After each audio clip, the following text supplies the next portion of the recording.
Pemirsa Metro TV Lampung, Anda masih bersama kami dalam Bedah Tajuk Lampung Pos. Dan saat ini saya juga masih bersama dengan Mbak Cici. Oke Mbak Cici, ada suatu hal yang menarik sebenarnya saat acara dari penandatanganan komitmen itu sendiri. Ternyata ada Gubernur Lampung yaitu Bapak Rinal Junaidi yang mengingatkan kepada para pemerintah daerah dan juga para stafnya tentunya untuk kembali mengingat janji-janji mereka saat kampanye. Nah, bagaimana dari Lampung Pos sendiri menanggapinya Mbak Cici? Iya, ini juga runutan ya sebelum mereka menjadi pegawai, sebelum kepala daerah. Kalau kepala daerah kan dipilih ya. Iya, betul.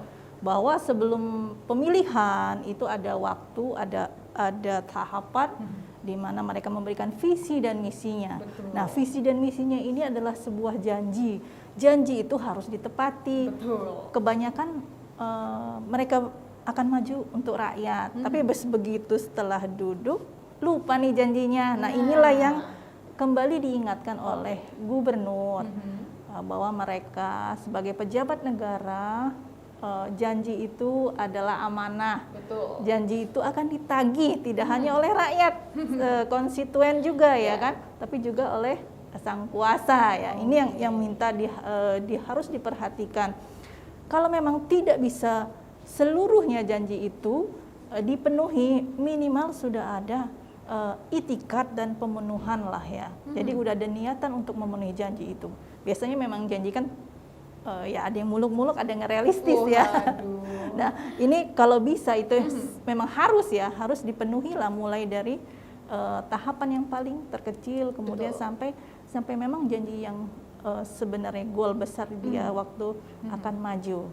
Ini juga akan memberikan kepercayaan juga kepada masyarakat dan konstituennya. Baik. Nah, dalam perkembangannya kan kita juga memiliki perkembangan teknologi digital dan informasi tentunya ya Mbak Cici. Nah, sebenarnya kan dalam satu sisi ini juga bisa memudahkan bagi para pemerintahan dan juga tentunya para pemberi layanan publik ya tentunya kepada masyarakat.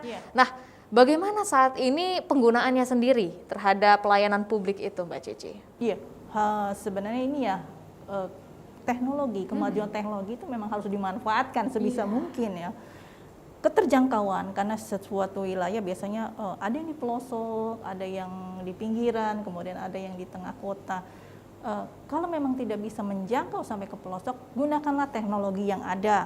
Masyarakat bisa misalnya pengaduan atau masyarakat ingin menginformasikan situasi dan kondisi di daerahnya bisa dengan teknologi yang ada. Sekarang udah banyak media sosial atau seluler ya kan.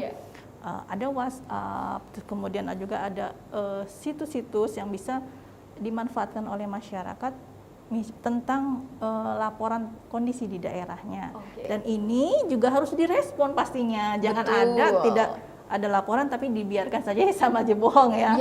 Jadi memang niatan baik lagi dari kepala daerahnya bahwa dia hadir untuk kemaslahatan masyarakat, banyak itu yang menjadi tujuan utamanya. Betul, dan kita juga sebenarnya sebagai masyarakat, sebagai target dari pelayanan publik tersebut juga harus aktif juga ya Mbak Cici ya, untuk menginformasikan apakah layanan tersebut sampai kepada kita. Kalaupun memang tidak, berarti kita juga harus ikut melaporkan ya Mbak Cici.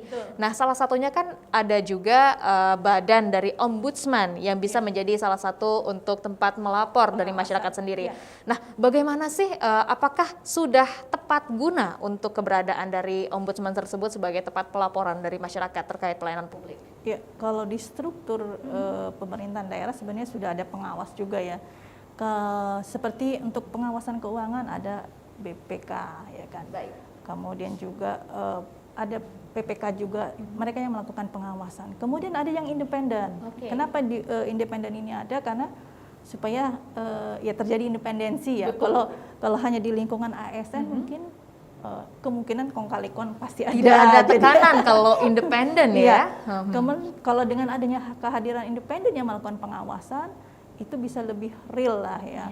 Kemudian Ombudsman ini selain mengawasi juga menerima keluhan dari masyarakat. Nah, masyarakat juga harus paham misalnya terjadi pelayanan yang tidak baik atau kurang atau sebagainya, itu bisa diadukan ke Ombudsman. Misalnya jalur yang mereka lakukan sudah tidak bisa, biasanya kan mengandung misalnya ke sekdes gitu ya, ke kelurahan.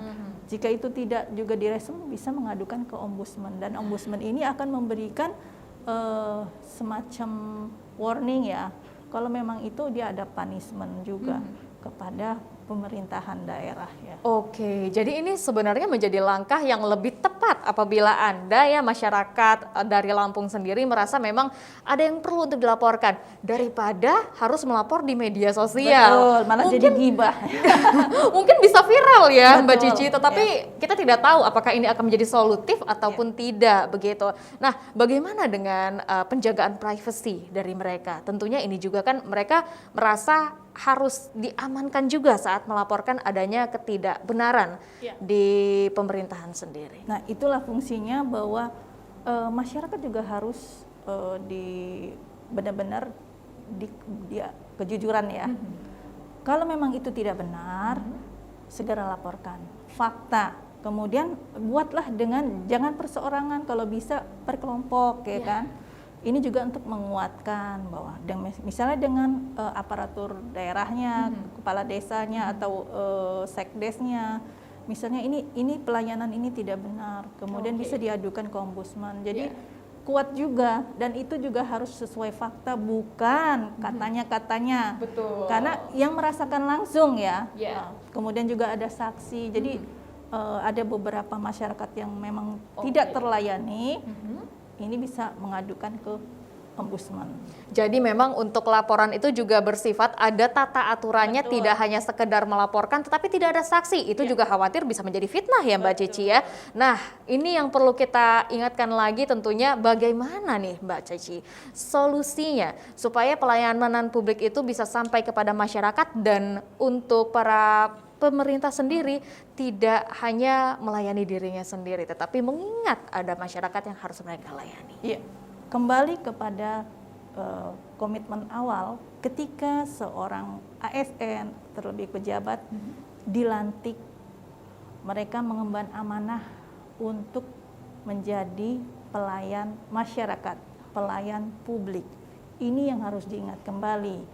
Mereka menjadi pelayan, bukan justru dilayani oleh masyarakat. Amanah ini tidak hanya nantinya dituntut oleh masyarakat, tapi juga sama Allah ya kan. Itu yang harus diingat pertama. Kemudian juga jadikan amanah ini sebagai suatu prestasi. Jika amanah dilakukan dengan benar, maka ini suatu prestasi yang luar biasa. Jadi memang ada goalnya ya. Kemudian juga yang kedua, bahwa kinerja mereka juga akan diawasi oleh beberapa lembaga, termasuk lembaga independen. Ini juga akan diberikan sanksi yang tidak cuma sanksi moral, tapi juga ada sanksi hukum juga bisa menjerat mereka. Ya, tentunya ini bisa kita harapkan menjadi hal yang baik ke depannya, tidak berlanjut untuk adanya mungkin kecurangan ataupun juga kehilafan dari para pemerintah daerah dan juga pemerintah pusat.